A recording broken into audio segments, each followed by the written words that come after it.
Greetings. Today we're going to look at this guy. It's my latest sick patient. It's a Kurzweil K2000S, a digital instrument that came out around the turn of the century. It cost upward of $3,000 in standard configuration. And of course, that was, 25 years ago. So it was a very high-end instrument at the time. And a lot of stuff you heard in the early 2000s was probably played on this using the presets that the factory supplied. So you may have never seen one live, but there's a good chance that you've heard one many times over. Anyway, this particular one was for sale online, and the ad text read, doesn't turn on or doesn't work, but it can be fixed.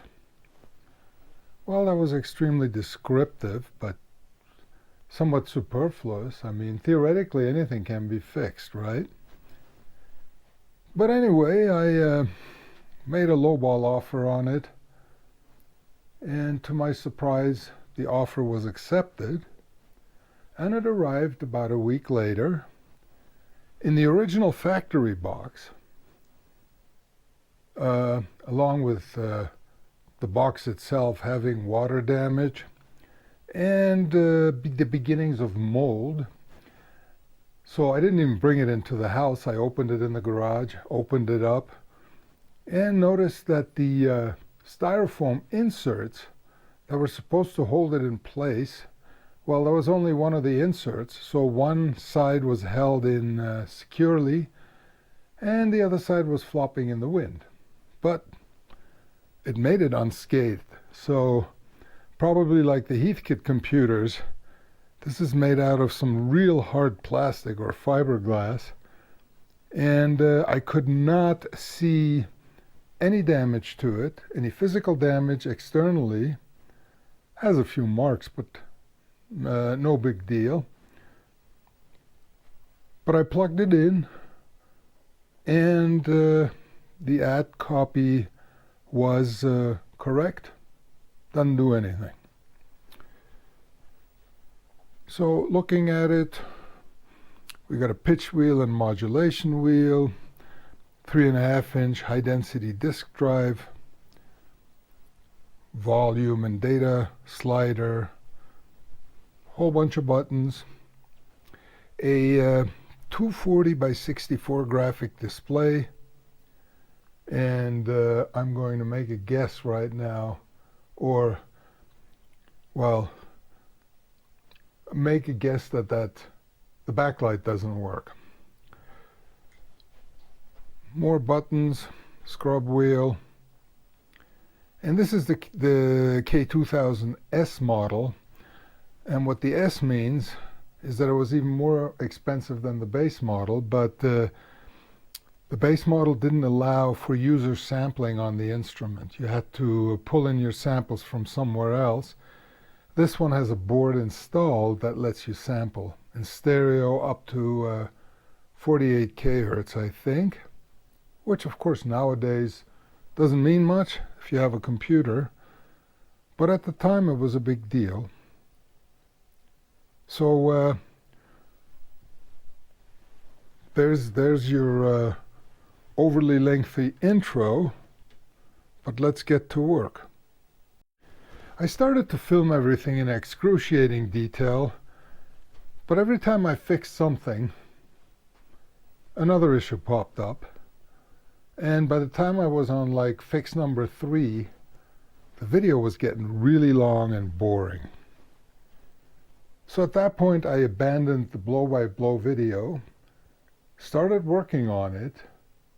So I'm just going to talk you through what I did and show what I did, and that way nobody should be 2 board, but happily look forward to the end result.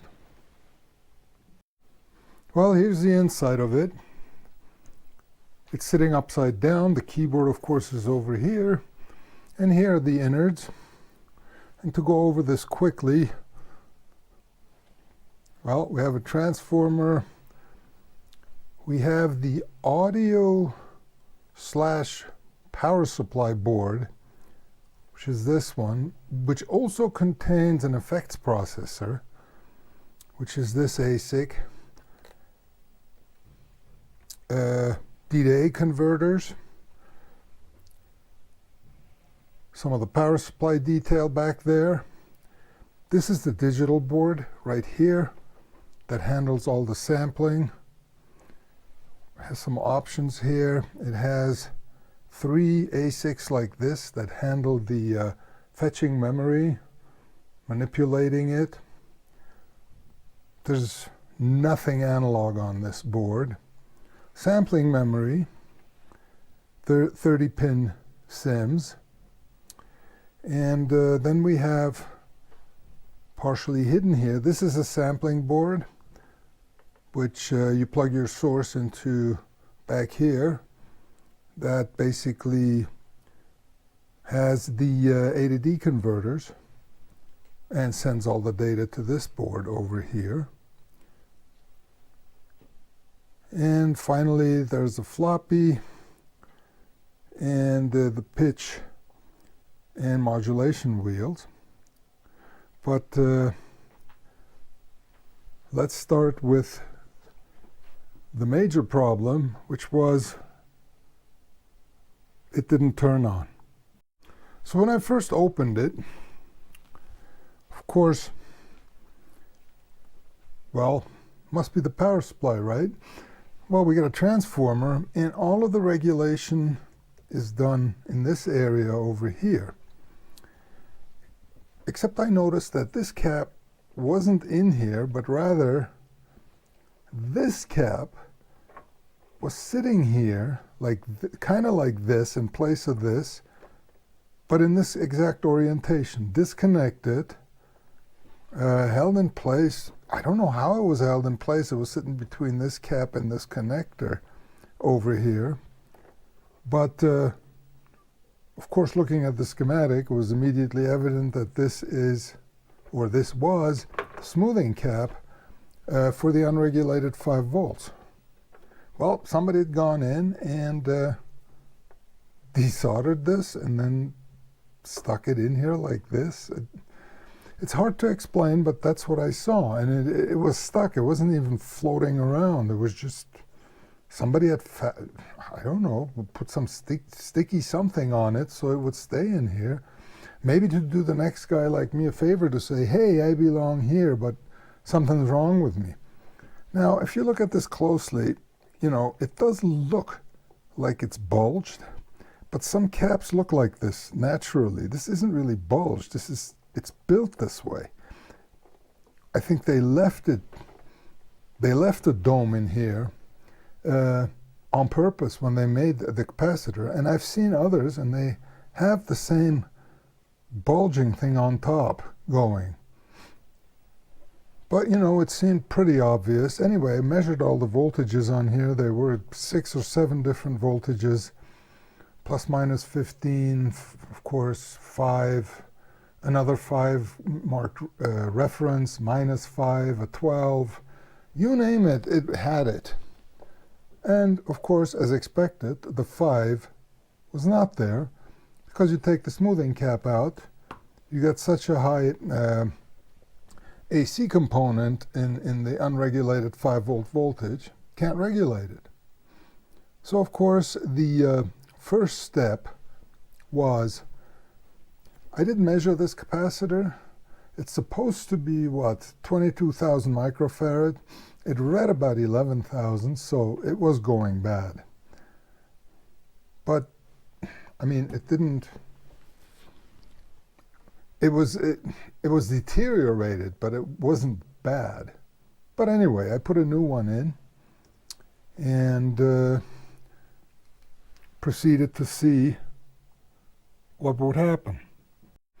So I put in the new cap, turned it around, flipped the power switch, and I saw things started to happen on the display. It was basically telling me, hey, I am resetting the machine and restoring presets and doing stuff, and your battery voltage is 0. Okay, that wasn't so unexpected.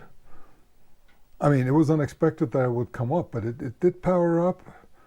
Just as expected, the backlight was bad, so I had to kind of shine a flashlight into it or look at the display or look at a certain angle to see what was going on. But after a while, it was done and showed me menus. So the first thing I had to take care of course, was the battery, which is over here, and which doesn't want to open. So what I'm going to have to do is find an implement that will let me open it.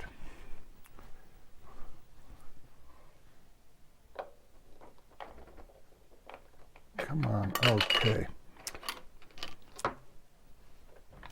So when I opened it, what greeted me, I couldn't even see the batteries. There was this white foamy stuff all over this place. I mean, it was filled to the brim with it. Some sort of battery leakage. I removed the batteries, which were entirely covered in the foamy stuff, threw them out, vacuumed this out, and to my surprise, whatever it was that had leaked, the contacts were very clean. They weren't corroded at all.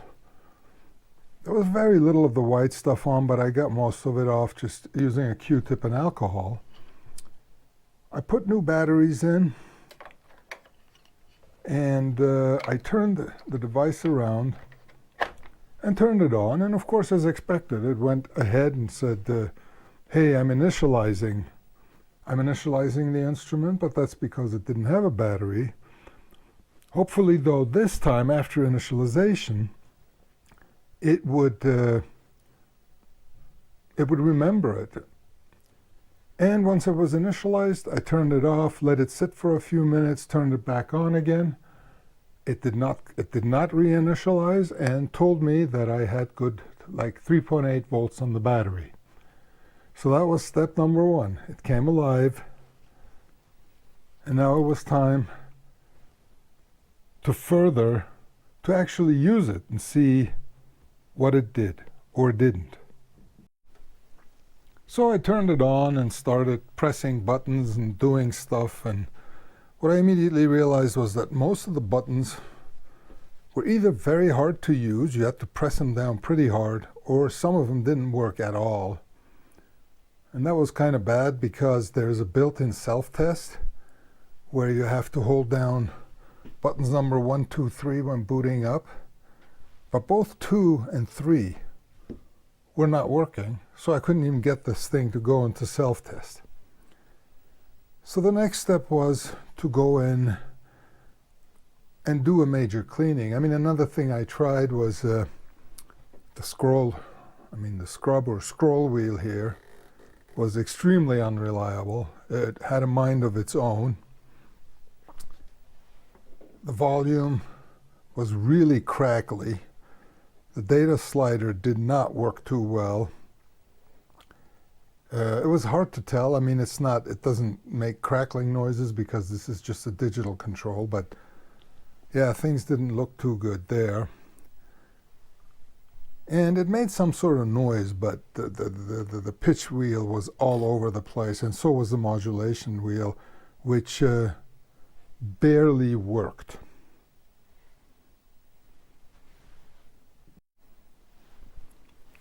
Well, so what I had to do, I was going to go ahead and replace all of the push buttons that lie under these buttons. Try to clean these. Try to clean the pots on these. Try to clean the rotary encoder, and then see what would happen. And while I was at it, replace the LCD, because it wasn't super hard to read, but it was still a pain. You had to look at it at the right angle and all of that. I checked for the LCD, and of course there's enterprising young men out there that'll either try to sell you a used display. I don't know why you would buy a used display for these, because the backlight is electroluminescent, uses about 100 volts AC, and they're charging like $100 for, a used display. That doesn't make a whole lot of sense, because for about $30, $40 more, you can buy a new one that is that's a new display and is supposedly plug and play. Still a lot of money. So I did some research, and somebody had actually left a part number of a part you could get on DigiKey that was an exact replacement, except it had LED backlighting. So I got one of those, and here's what the old one looks. I mean, they look just like this, the old one too, except of course this had an extra cable that ran to the EL power supply, and some of the stuff I read said, that the replacement displays are slightly larger than the cutout in the case, and you have to go in and file the opening, make it larger. But the display I got was fit right in. It did have a ribbon cable soldered here that went to the digital board inside. I could have been not lazy and made a new one, but I just desoldered this one, soldered it into the new display, and we were in business. Again, I replaced all of the buttons. I squirted the rotary encoder. It had some convenient openings in there. That's why it got dirty, but that's why I could spray it with contact cleaner. The pots were a different story. I tried to clean them from the outside, but they were still crackling, so I had to take the board out, remove the sliders, take apart the sliders, and clean the insides of them. And it's 98% now. The control wheels, again, they had convenient, there's just pots in there with openings, and I just sprayed a lot of contact cleaner in there, worked them, and those came back to life. So at this point, I was ready to turn it on. All right, then I put of course I had to remove all the boards inside to get to the control panel board, take it out, and then put everything back in again, and very carefully plug in all the connectors. Make sure that I didn't cause any extra damage to it. And at that point, so we should be ready to turn it on. Let's get an angle that doesn't reflect that light from above, but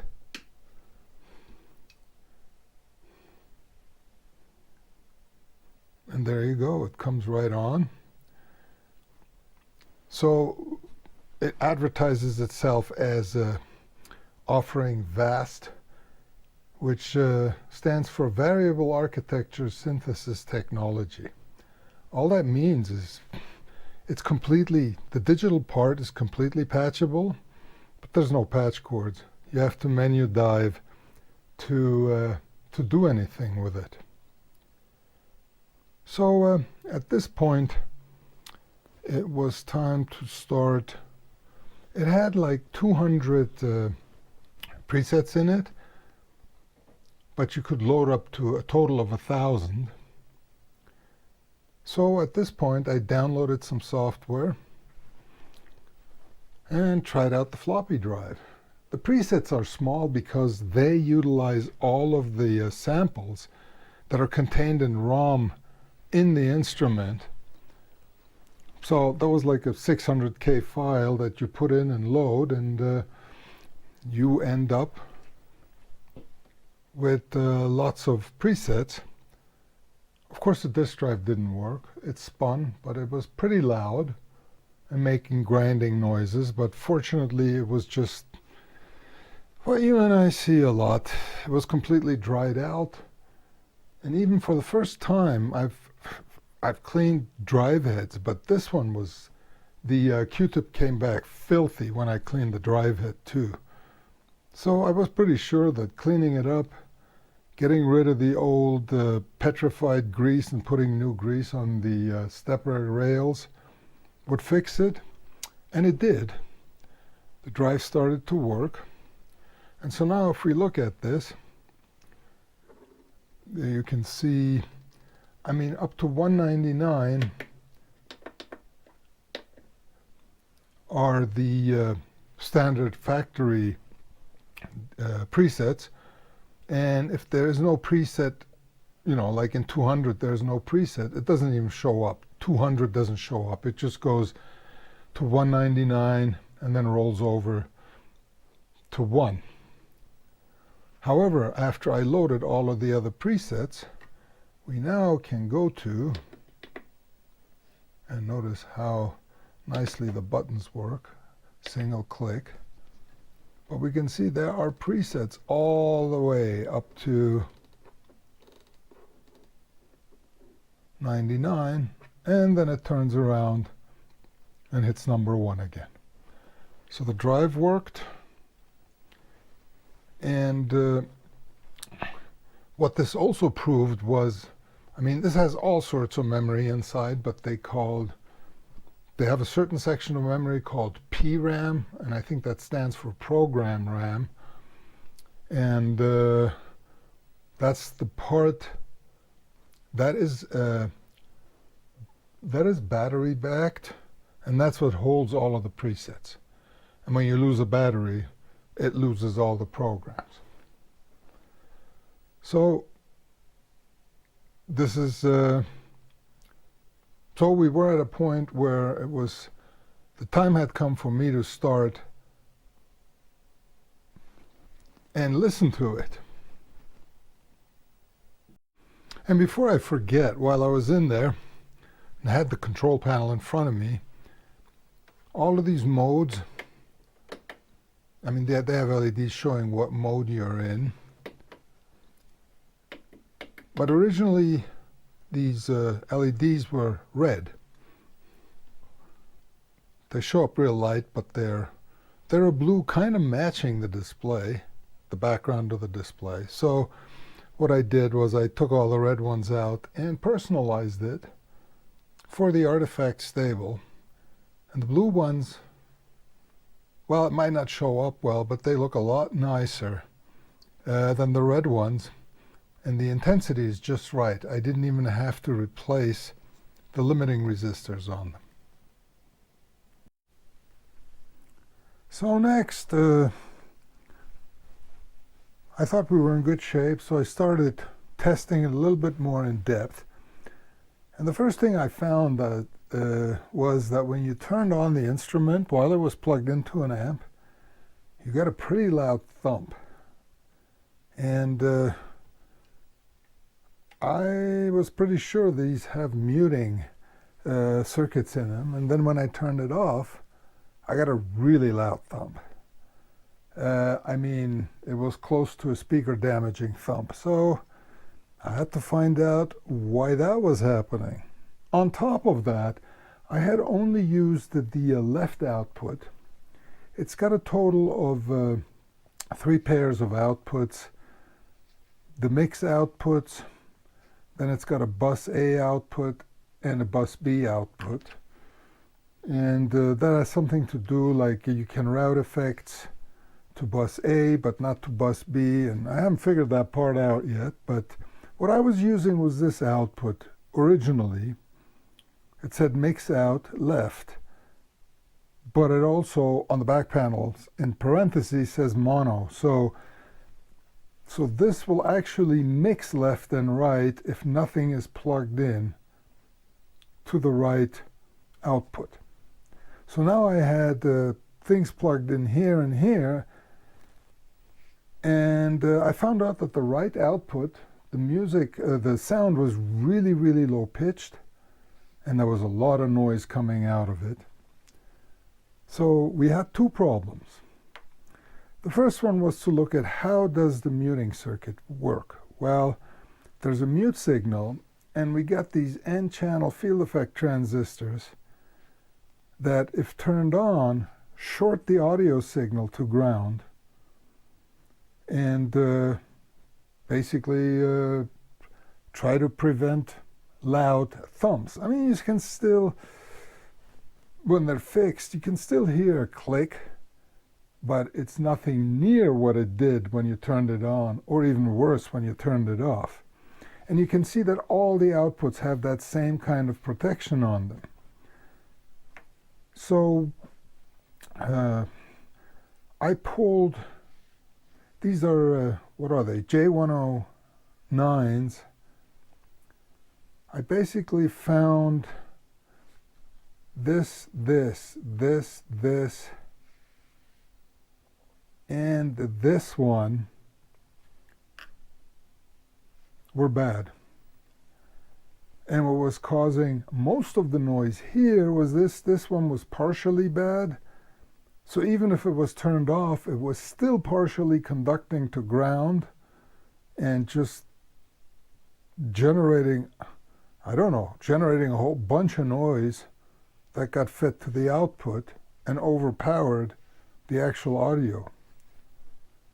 I pulled these, of course, and I used my fancy new tester, which does a pretty good job at identifying and testing NFETs or anything like that. And it clearly showed me that most of these were just plain bad, but the one that was causing the noise showed up as two resistors. So yeah, it was bad. But while looking at the board, I noticed that this op amp over here, U33, they're using 5532, which is a dual low noise op amp meant for audio applications. And it looked to me like this had been replaced. And when I looked at it closely, it had been replaced with a 1458, which essentially is a high noise dual op amp with identical pinout, but that one needs compensation, offset compensation. It's basically two 741s in a package, and after replacing that, it also contributed, it had contributed to the noise, and it was relatively clean. I mean, I say relatively because the outputs are not that clean, but I think that's the way they were when the instrument was new.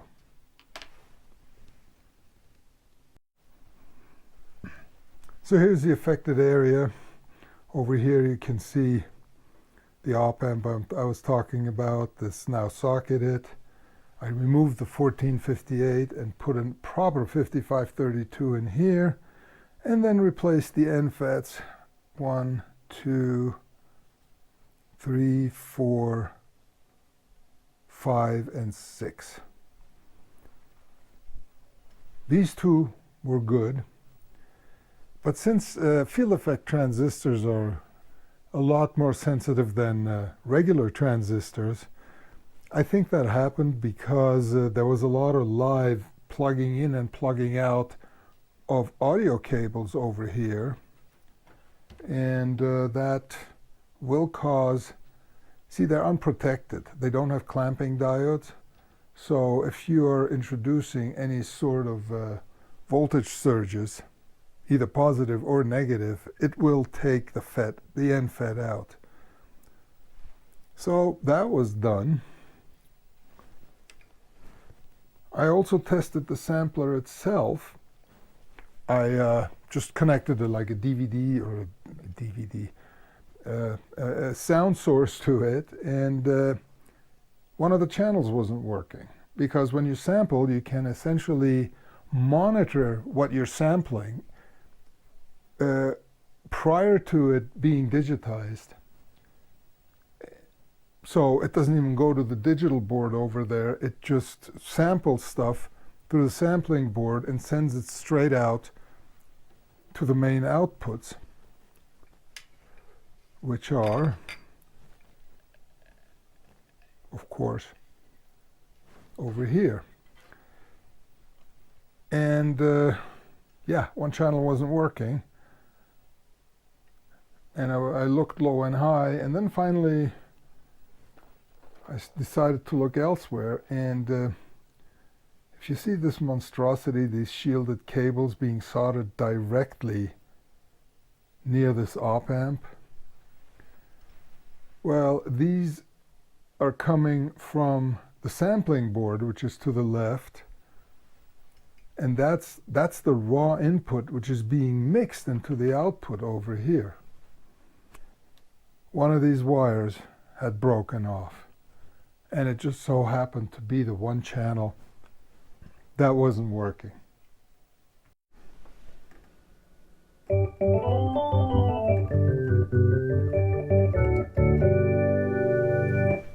She's alive.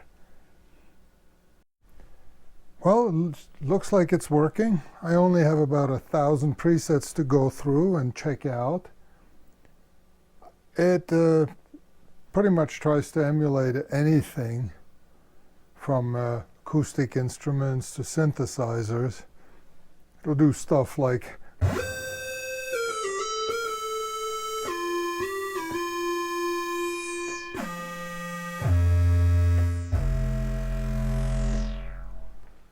so there's lots of fun to be had. I hope you liked it. Sorry that I didn't go into detail, but I'm sure some of you are thanking me for not having gone into detail on everything. It was spread out over a few weeks and it took a long time. But anyway, thanks for watching. And if you have any similar experiences with repairing something or anything in general, leave me a comment. We'll see you later.